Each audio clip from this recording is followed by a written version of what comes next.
नमस्कार दर्शक बंधु आपण मानक मो चैनल को स्वागत। दर्शक बंधु 11 जून 2025 रे ज्येष्ठ पूर्णिमा बा देवस्नान पूर्णिमा पड़िबा को जाउअछि। एही महासंजोग रे आपण माने जदि नडियार एही उपायटी को करि नियंती ताहले आपणक जीवन रे चलीथिबा समस्त समस्या दूर होई जिवो एवं आपणकर समस्त ग्रह पीड़ा मध्य दूर होई जिवो।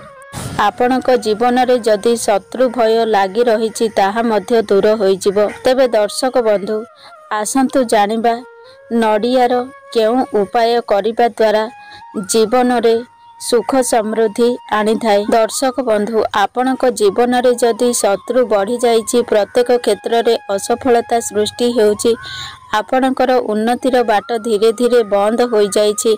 आपण जेते परिश्रम कले मध्य आपणको सफलता मिली पारु नाही। आपणकर आर्थिक समस्या देई गति करिबा को पडुछि। गृह रे अशांतिर वातावरण लागी रहिछि। आपणको ऊपरे ऋण करजर भार मध्य बढ़िबा को लागिछि किंबा आपणको घरे बारंबार दुर्घटना घटुछि।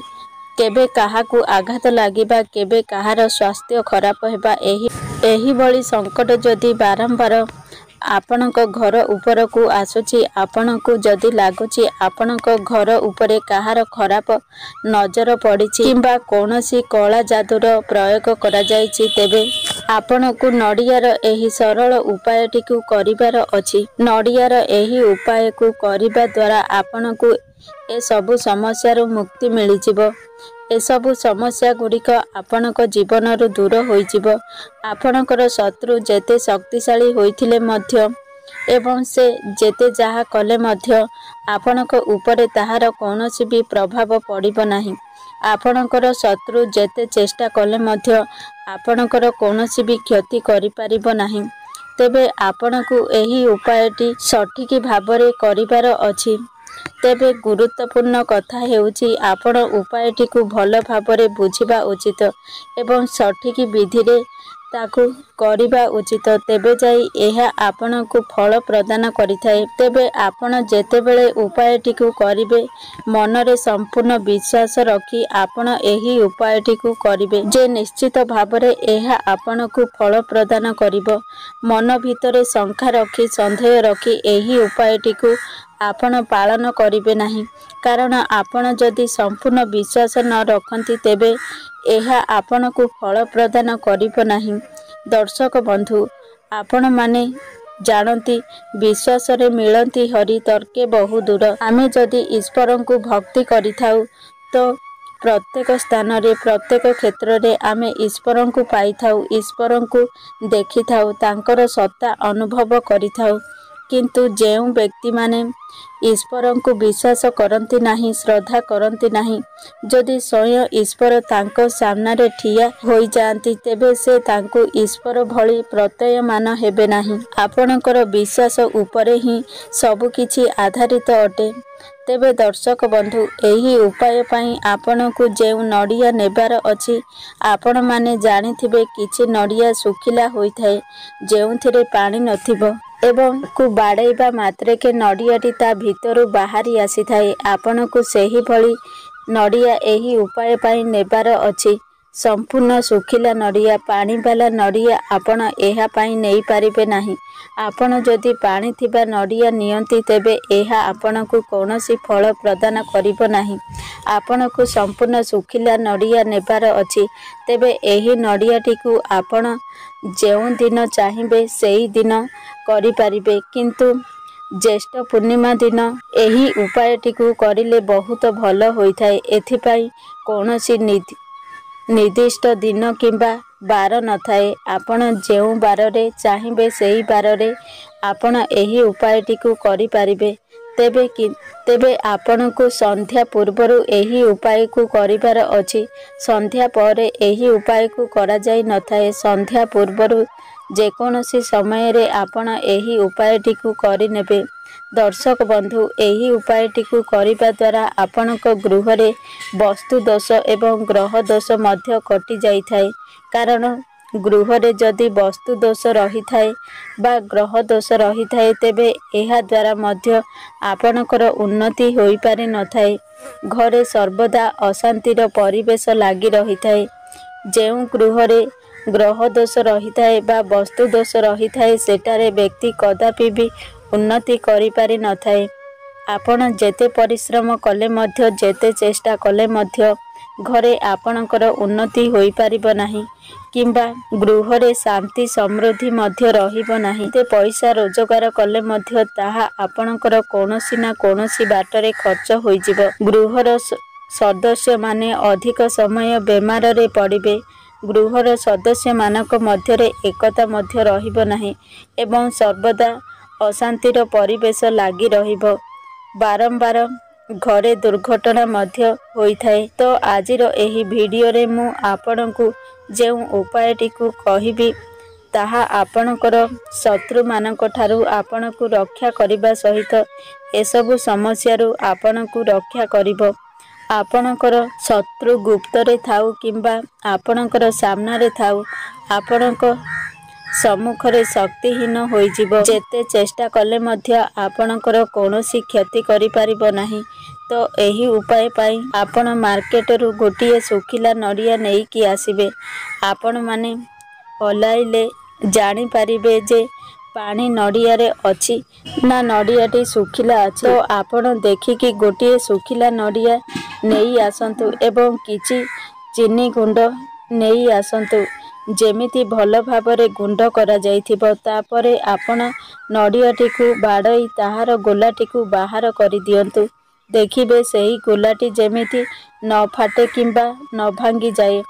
ତାପରେ ତା ଉପରୁ ଆପଣ କାଟିବେ ଏବଂ ସେହି ଗୁଣ୍ଡ ଚିନି ଗୁଡ଼ିକ ଭରି କରନ୍ତୁ। ସମ୍ପୂର୍ଣ୍ଣ ନଡ଼ିଆରେ ଆପଣ ଗୁଣ୍ଡ ଚିନି ଭରିଦେବେ ଯେମିତି ତା ଭିତରେ ଆଉ ଖାଲି ଜାଗା ନ ରହେ। ତାପରେ ସେହି ନଡ଼ିଆକୁ ଆପଣ ଦୁଇ ହାତରେ ଧରି ପ୍ରଭୁ ମହାଦେବ, ଶ୍ରୀ ଗଣେଶ ଏବଂ ମାତା ପାର୍ବତୀଙ୍କୁ ନିବେଦନ କରି କହିବେ, ହେ ପ୍ରଭୁ, ମୋ ଜୀବନରେ ଚାଲିଥିବା ସବୁ ସମସ୍ୟା ଦୂର ହୋଇଯାଉ। ମୋ ଜୀବନରେ ଚାଲିଥିବା ଦୁଃଖ କଷ୍ଟ ସମସ୍ୟା ଏବଂ ସଙ୍କଟରୁ ଆପଣ ଦୂର କରିଦିଅନ୍ତୁ। ମୋ ଜୀବନରେ ଯେତେ ଶତ୍ରୁ ଅଛନ୍ତି ସେସବୁକୁ ଆପଣ କ୍ଷୟ କରିଦିଅନ୍ତୁ। ଏହିଭଳି ଭାବରେ ପ୍ରାର୍ଥନା କରି ଆପଣଙ୍କ ଘର ନିକଟରେ ଥିବା କୌଣସି ଗଛ ମୂଳରେ ସେହି ନଡ଼ିଆକୁ ଆପଣ ପୋତି ଦିଅନ୍ତୁ।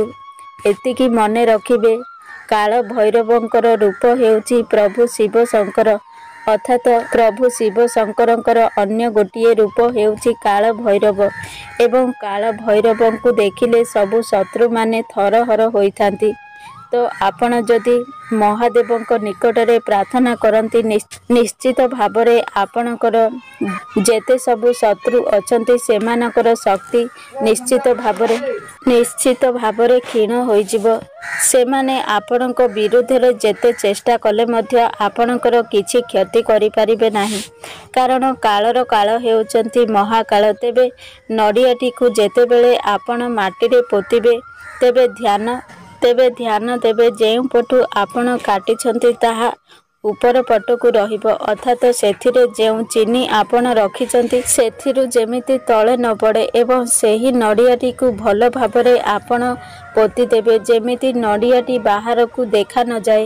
ତେବେ ସମ୍ପୂର୍ଣ୍ଣ ଭାବରେ ଘୋଡ଼ାଇଲା ପରେ ଆପଣ ଅଳ୍ପ କିଛି ବାଟ ରଖିବେ ଯେମିତି ପିମ୍ପୁଡ଼ିମାନେ ତା ଭିତରକୁ ଯାଇ ଚିନି ଗୁଡ଼ିକ ଖାଇପାରିବେ। ସେହି ନଡ଼ିଆଟିକୁ ଯେମିତି ପିମ୍ପୁଡ଼ି ଖାଇବାକୁ ଲାଗିବେ ଆପଣଙ୍କ ଜୀବନରେ ଚାଲିଥିବା ସମସ୍ୟା ଗୁଡ଼ିକ ସେତେ ଦୂର ହେବାକୁ ଲାଗିବ ଏବଂ ଯେତେବେଳେ ସମ୍ପୂର୍ଣ୍ଣ ରୂପରେ ସେହି ଚିନି ନଡ଼ିଆକୁ ପିମ୍ପୁଡ଼ିମାନେ ଖାଇଦେବେ ତ ଆପଣଙ୍କ ଜୀବନରେ ଚାଲିଥିବା ସବୁ ସମସ୍ୟା, ଶତ୍ରୁ ଭୟ ସମ୍ପୂର୍ଣ୍ଣ ରୂପରେ ଦୂର ହୋଇଯିବ।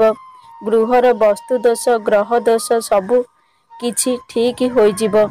ଦର୍ଶକ ବନ୍ଧୁ, ମହାଦେବଙ୍କୁ ପଶୁପତି ବୋଲି ମଧ୍ୟ କୁହାଯାଏ, ଅର୍ଥାତ୍ ପଶୁମାନଙ୍କର ନାଥ, ଜୀବମାନଙ୍କର ନାଥ ଏବଂ ଯେତେବେଳେ ଆପଣ ପଶୁମାନଙ୍କ ପାଇଁ, ଜୀବମାନଙ୍କ ପାଇଁ କିଛି କରିଥାନ୍ତି ତ ନିଶ୍ଚିତ ଭାବରେ ଆପଣଙ୍କୁ ମହାଦେବଙ୍କର କୃପା ପ୍ରାପ୍ତ ହୋଇଥାଏ। ଦର୍ଶକ ବନ୍ଧୁ, ଯଦି ଆପଣ ପ୍ରକୃତ ଶ୍ରଦ୍ଧା ଓ ଭକ୍ତିର ସହିତ ମହାଦେବକୁ ପ୍ରାର୍ଥନା କରୁଛନ୍ତି ଏବଂ संपूर्ण विश्वासर सहित एही उपायटिकु करंती तो आपण जानि नियंतु निश्चित भावरे आपणकर समस्त इच्छा गुड़िक पूरण होइथाए। आपणक जीवनरु शत्रु भय दूर होइजिब, आपणकर ग्रह दोष दूर हेब, ता सहित वस्तु दोष मध्य दूर होइजिब। जीवन रे चलीथिबा समस्त प्रकारर समस्या आपणक जीवनरु दूर होइजिब। आपणक जीवनरु उन्नतिर मार्ग खोलिजिब। घरे सदस्य मानक मध्यरे एकता बढ़िब, भल पाइबा बढ़िब एवं आपणक घरे जेउ बारंबार दुर्घटना गुड़िक हेउथिला ताहा मध्य बंद होइजिब। आपणक घरे शांति एवं सुख समृद्धि आसिब। दर्शक बंधु, एही उपायटिकु आपणकु 5 दिन करिबार अछि। एही उपायटिकु एही भली भाबरे लगातार 5 दिन करिबार अछि, तेबे जाई आपणक जीवन रे सुख समृद्धि आसिब। दर्शक बंधु, जदि मो वीडियो आपणकु पसंद आसे ताहले वीडियो को गोटे लाइक करंतु एवं आम चैनल को सब्सक्राइब करंतु एवं सांग मानकु अधिक रु अधिक शेयर करंतु। एही भली मोटिवेशन वीडियो देखिया पाई। जय जगन्नाथ।